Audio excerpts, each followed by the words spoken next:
Ay, hala, naka-spotlight pala na siya.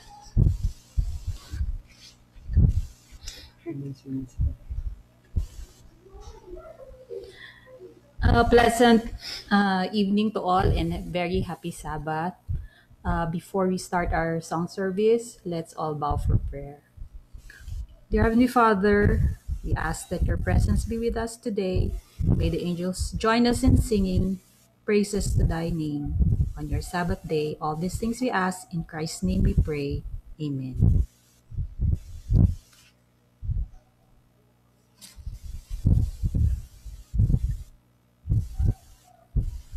For our first song, let's sing What a Wonderful Savior.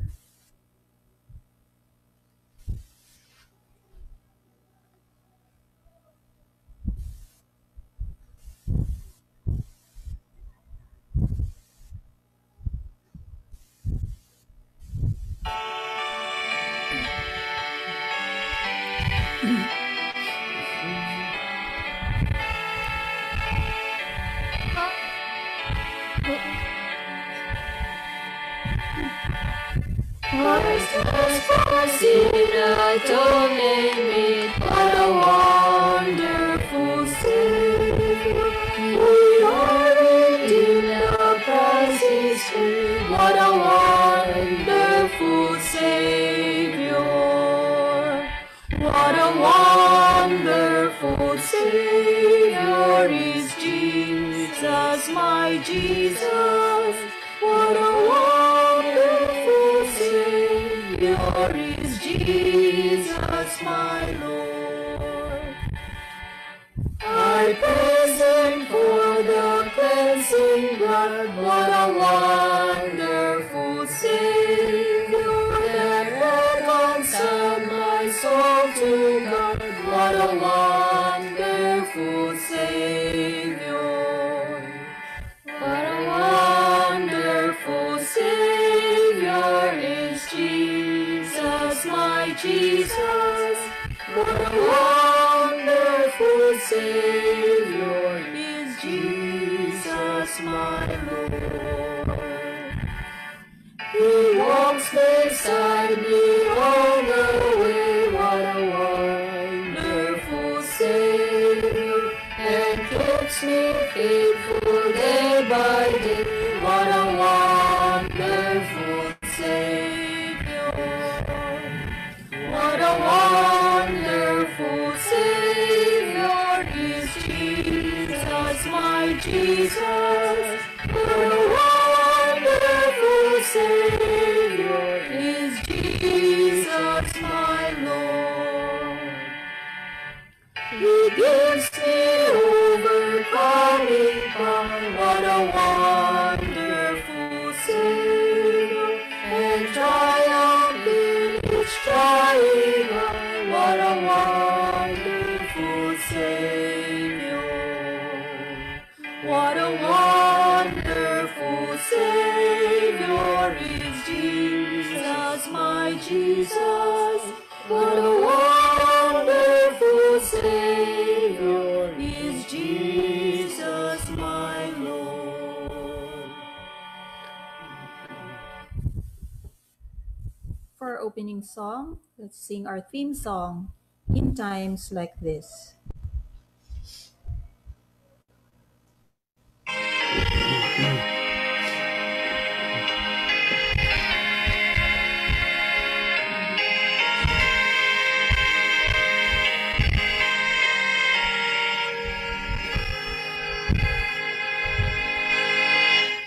In times like this, you need a Savior.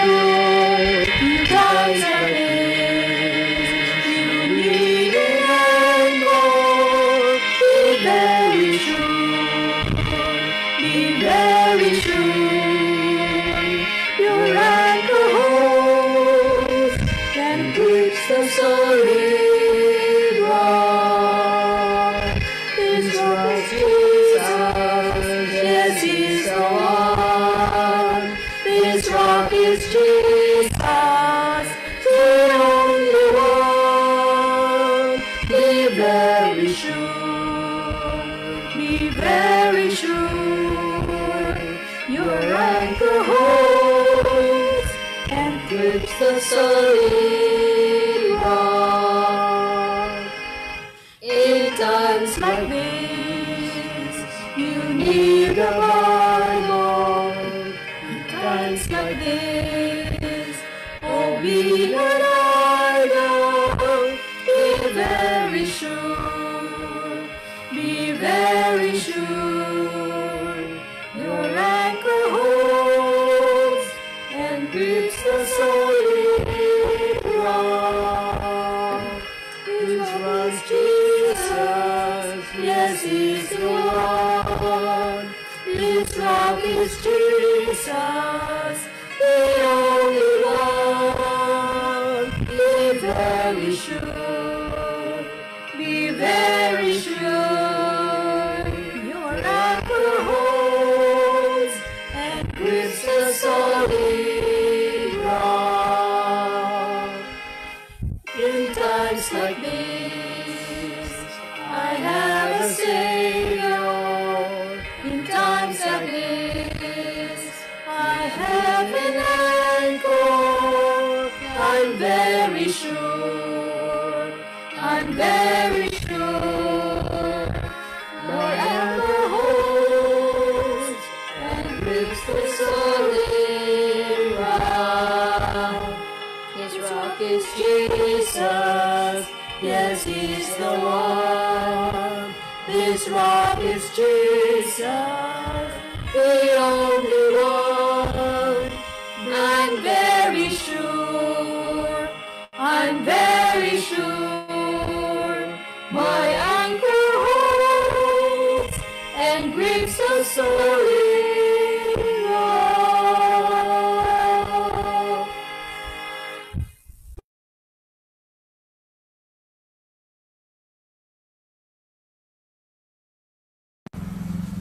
Let us pray.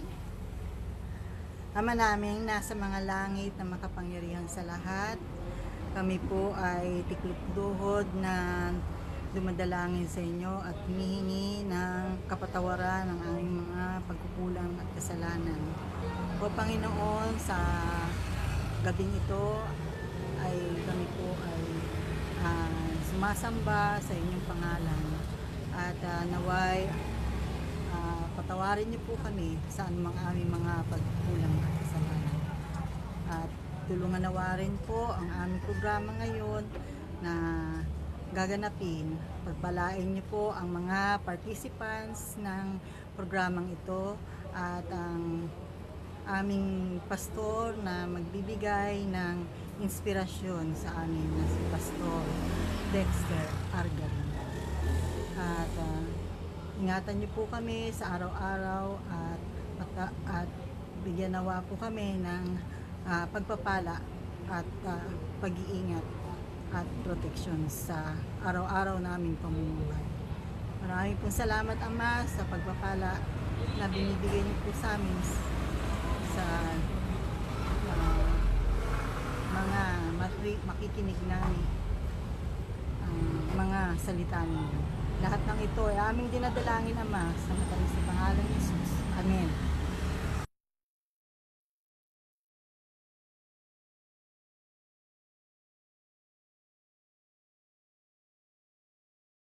Good evening po and happy Sabbath to everyone. In behalf of PUC Remnant Church and the Women's Ministry Department, welcome po sa ating Vesper service at sa inyo pong lahat na nanonood sa inyo pong Zoom app and Facebook Live. So, in continuation po for this month, ang ating pong theme ay Anchored in Jesus na pinangungunahan nga po ng Women's Ministry Department under Sister Ancheta Oliverio. So, I would like to thank po muna ang ating pong nag-lead ng Singspiration, the Damia family, at ang ating pong opening prayer na si Sister Myra Lasco. Ang magbibigay po sa atin ng special song number ay si Lisham Argarin. At ang ating pong speaker for tonight ay wala pong iba kundi po ang ating district pastor na si Pastor Dexter Argarin. And our closing song will be rendered to us by Isabella Ombao. Share ko lamang po sa inyo from Hebrews 6:19. We have this hope as an anchor for the soul, firm and secure. Yes, Jesus is our hope and anchor, who will keep us in the midst of storm. He is the one who is able to keep us steadfast and unmovable in spite of the tides of life. Again, good evening po at happy Sabbath po sa inyo.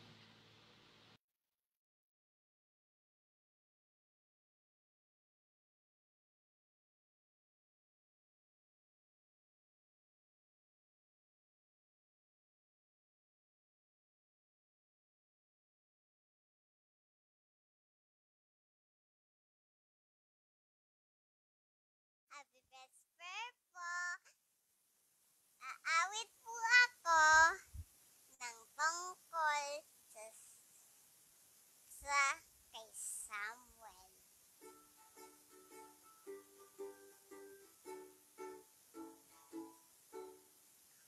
When Samuel, a small boy in the temple, one evening he climbed into bed.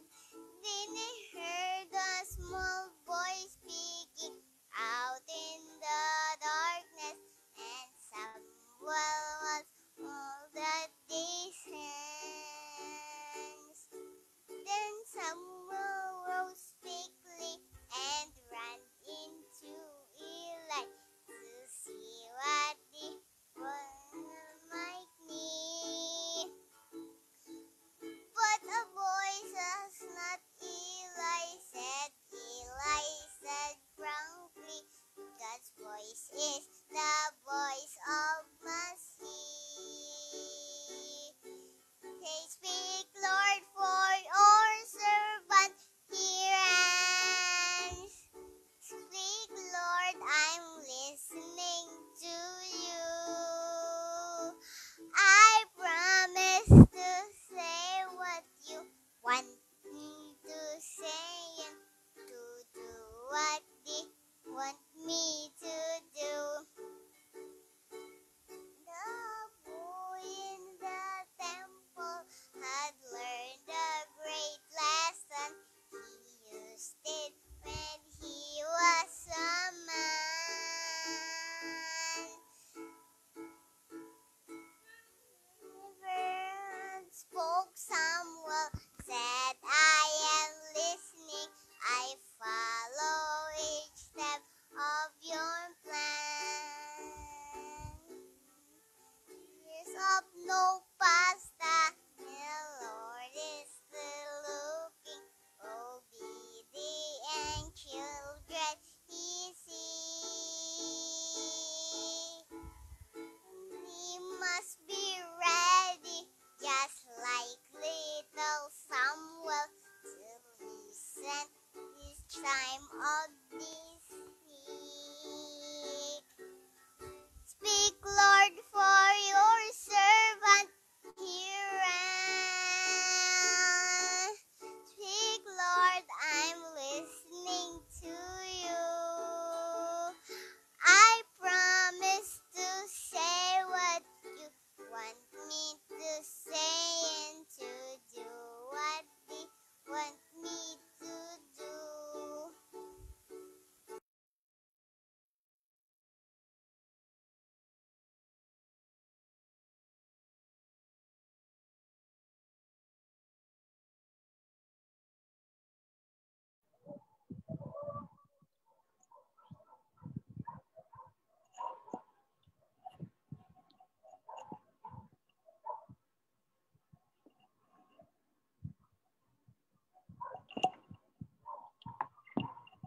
Okay, magandang gabi po sa inyong lahat. Happy Sabbath po sa bawat isa po sa atin. Kumusta kayo mga kapatid? Ako po ay umaasa na tayong lahat ay nasa mabuting kalagayan. Yung akin pong mag-iina ay nasa pangarap po ngayon, hinatid ko po kanina. Kaya hindi ko po sila ngayon kasama. Pero ang salamat po sa kay Lisham sa recorded music na pinagkaloob ni Sister Lisham. Okay mga kapatid, salamat po sa inyong palaging pagkakaroon ng mga ganitong mga pagpupulong.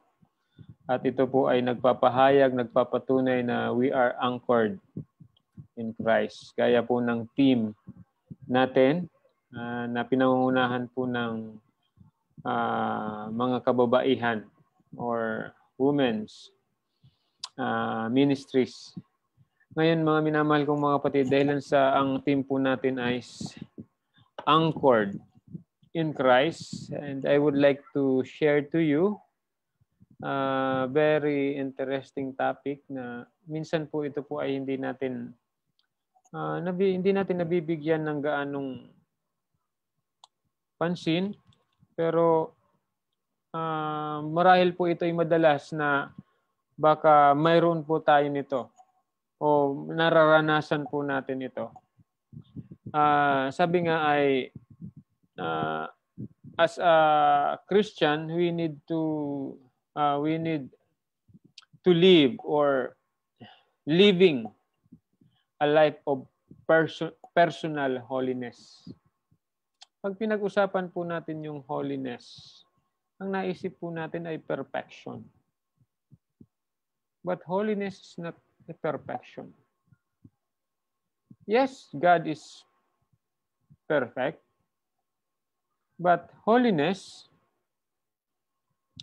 ay isa po itong kalagayan ng pag pinag-usapan yung ating humanity.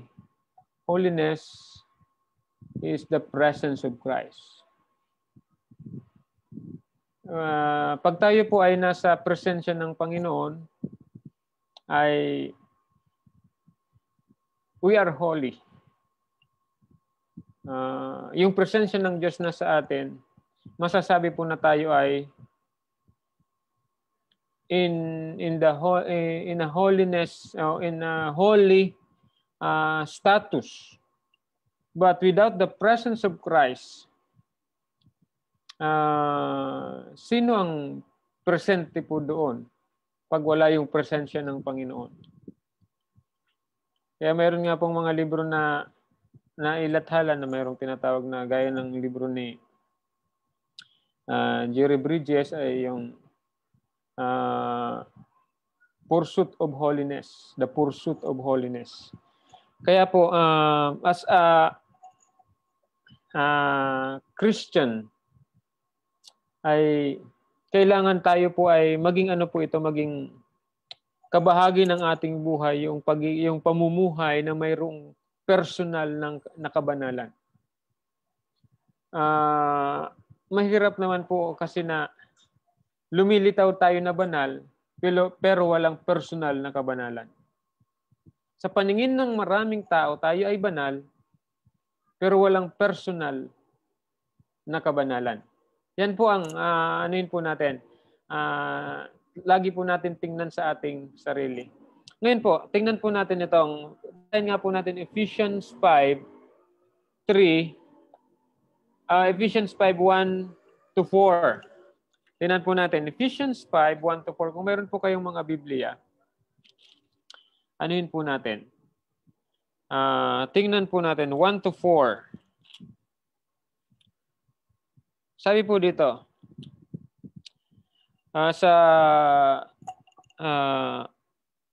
sabi po dito sa Bible, therefore, be imitators of God as dear children. Mayroon na po kagad tayong hint po doon.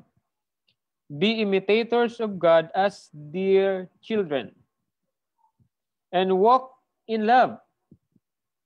Lumakad na mayroong pag-ibig, as Christ also have loved us, given Himself for us, an offering and sacrifice to God for sweet-smelling aroma.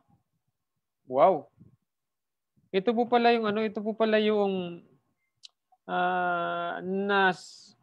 yung samyo sa harapan ng Panginoon pag tayo daw po ay lumalakad lumalakad sa pag-ibig gaya ni Kristo, ay nagiging ano po ito? Isang offering, as a offering and a sacrifice to God for a sweet smelling aroma. But sa verse 3, mayroong kasunod. But fornication and all uncleanness or covetousness, let it not even be named among you as fitting for saints. Neither filthiness, nor foolish talking, nor coarse jesting, which are not fitting, but rather giving of thanks. Wow, sa Tagalog po ay, ito daw po ay ano, ngunit ang yung mga gawain ng laman ay hindi daw po nag-fit sa isang taong mayroong kabanalan. Ibig sabihin, gusto ko po itong ipaliwanag sa inyo mga minamahal ko mga kapatid. Di ba ang kabanalan ng Panginoon is the present, o ang kabanalan natin, hindi tayo yung banal. Nagiging banal lang po tayo because of the presence of God. Because of the presence of God. Not because of our own good o yung goodness, or not because of our own goodness or of our good works, but because of the presence of God. Lagi po nating tatandaan yan. Hindi tayo nagiging banal o ang kabanalan natin hindi sa pamamagitan ng ating mga sariling mga kabutihan o yung mga gawa nating mabuti o mga nagkaroon tayo ng mga accomplishment. Hindi po yun yung kabanalan natin o kaya lagi tayong nagpupunta sa church o lagi tayong naggumagawa ng gawain sa church. Hindi po yun yung kabanalan. The holiness is the presence of God. Ngayon po, sabi po ni Apostol Pablo, hindi daw po ito magiging maari kung mayroong kontra. But fornication, ano pa ito? Uncleanness, covetousness ay kumokontra po ito sa kabanalan. Sapagkat kung ang presensya po nitong fornication, uncleanness, covetousness, tapos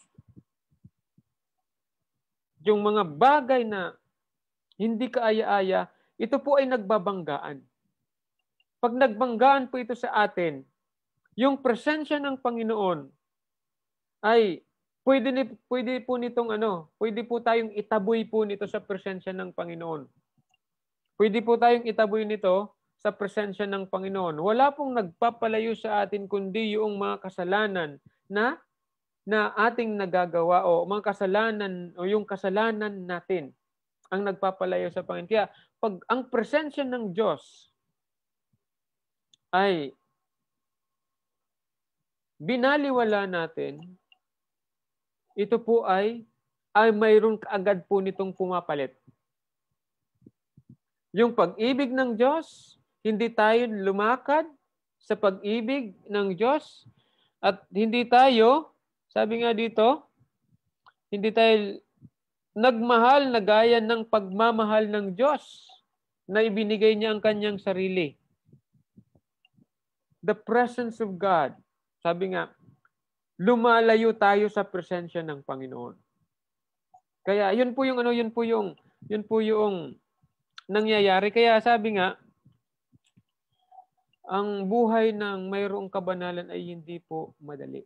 Sabi nga, a life of personal holiness is not easy. Pero po napakahalagang isipin na ang isang bagay o ang isang pagka-encounter po natin sa Panginoon, araw-araw ay isang napakalaging bagay in a day-to-day living. Kaya maging po yung mga hinahangaan natin, O, yung mga hinahangaan natin, yung mga tinitingala natin sa mga spiritual na mga bagay, ay minsan tayo po ay nabibiktima. Halimbawa, yung mga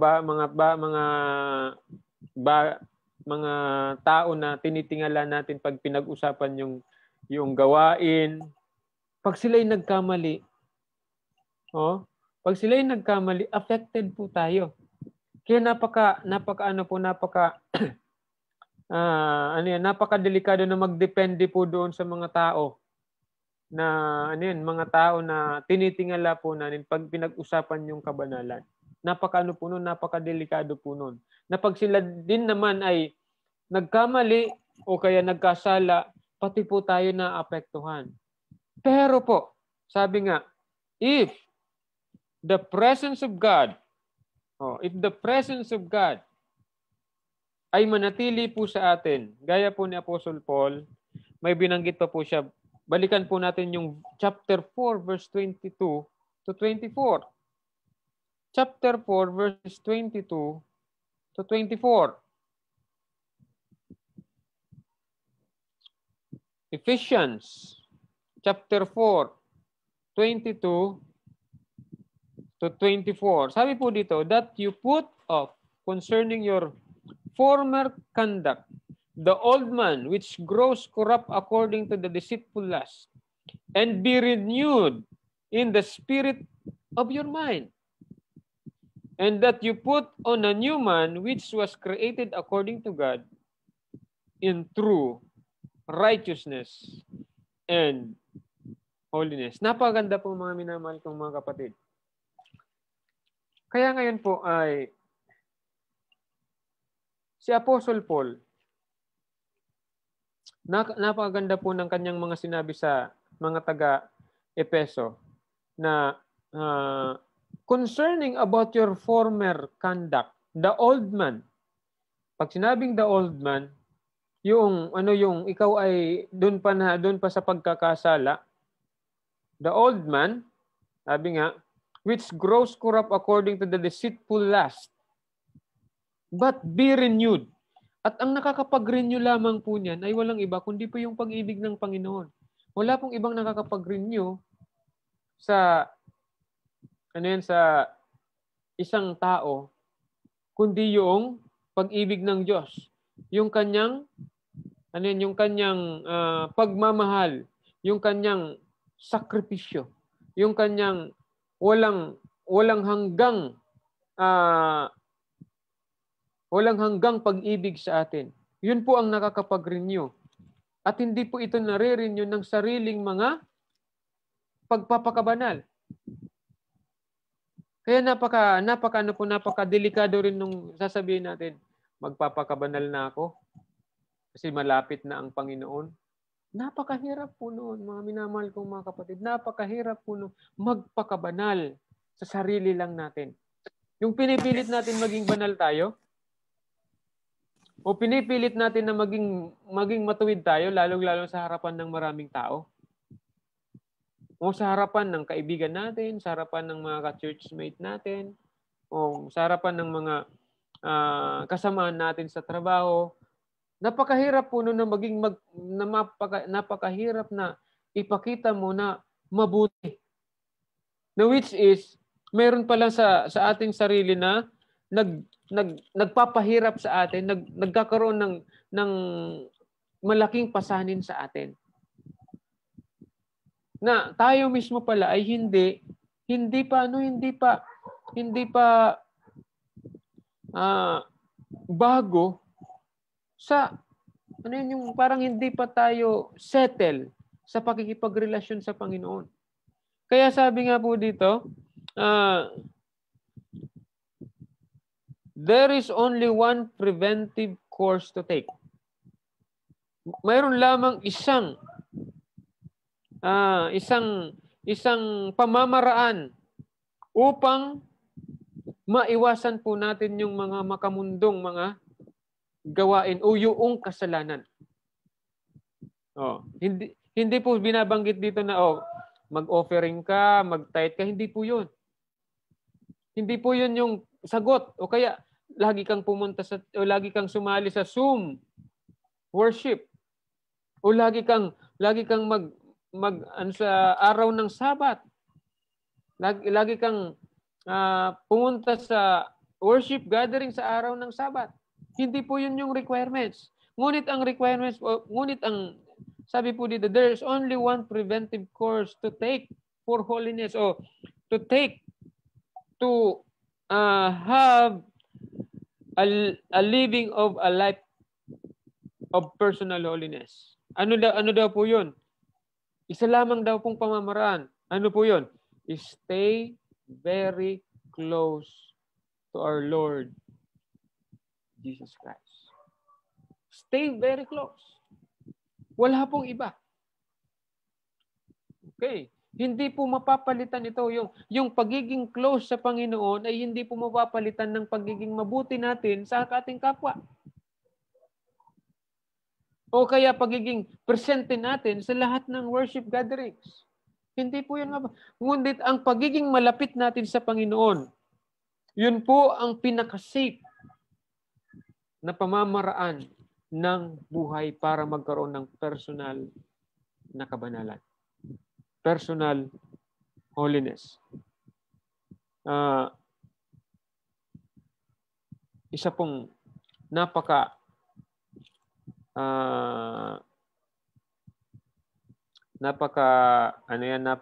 habang kanina po kasi po kami, kasi walang pasok po si Lisette pag Biyernes. Nag-hiking po kami sa Bulacan, kasama ko po yung aking aming mga anak, tapos yung aming mga pamangkin. Habang ako po ay nagre-reflect habang nag-hiking po kami, lang po naman, hill yung Sada, Pilapilon Hills. Isang buror lang po yon na hinike namin. Alam niyo po ba, habang si Lisiam ay lumalakad doon sa medyo matarik, alam niyo po ba na wala siyang ibang magagawa kundi kumapit sa aming mga magulang. Kasi hindi niya kaya na lumakad sa matarik. Habang ako nag-reflect, sabi ko, totoo nga, ng tao ay very dependent sa Panginoon. Ang tao dapat maging dependent sa Panginoon, sapagkat pag hindi naging dependent sa Panginoon, mahuhulog at mahuhulog sa kasalanan. Kaya ang lagi kong sabi, nakapit lang ka ako kay Mami, kasi ako dala-dala ko si Dylan, o dahan-dahan ka ako, laging paalala, madulas ka ako, madulas. And the only way to be safe for Lisiam is to stay close to her mother. That is the only way. Ngayon, sa atin din po, in the course of life or daily living, the only way to be safe on this full of sin, on this world that full of sin, the only way to be safe is stay very close to Jesus Christ. Stay very close. Napakasama na po ng sanglibutan po ngayon.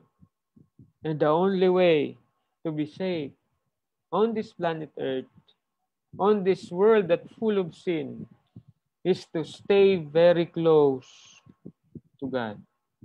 Maliban po doon, na hindi tayo maging close, very close sa Panginoon, sigurado po tayong mahuhulog sa pagkakasala. Kaya living a life of personal holiness is stay very close to God. Wala pong ibang requirement para makarating po tayo sa kabanalan, kundi maging malapit sa Panginoon. Pagpalain po tayo sa gabi pong ito.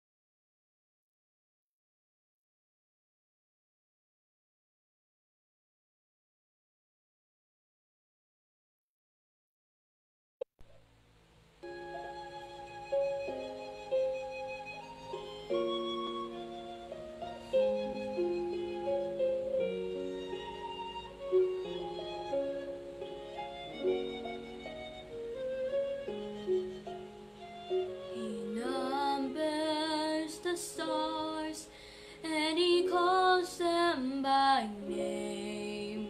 He watches the sparrow and the nest whence it came. He cares for the lilies, so lovely to see.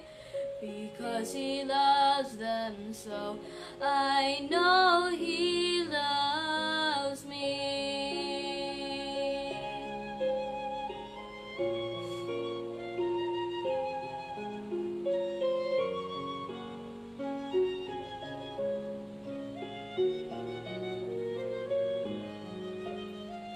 He watches the lambs in the fold where they sleep. He cares for the shepherd watching over his sheep. He knows his creations wherever they may be. Because He loves them so, I know He loves me. He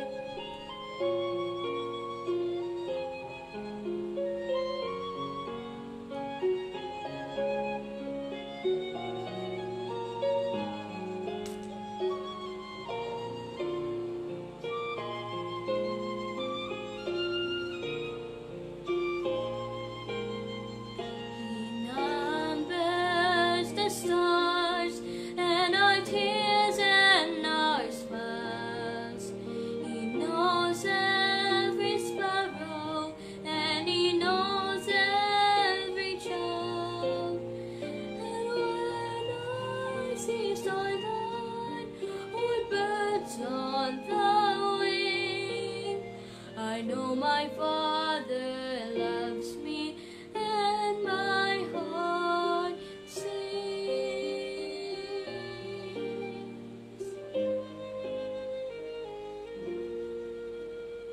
I know my Father loves me, and my heart sings.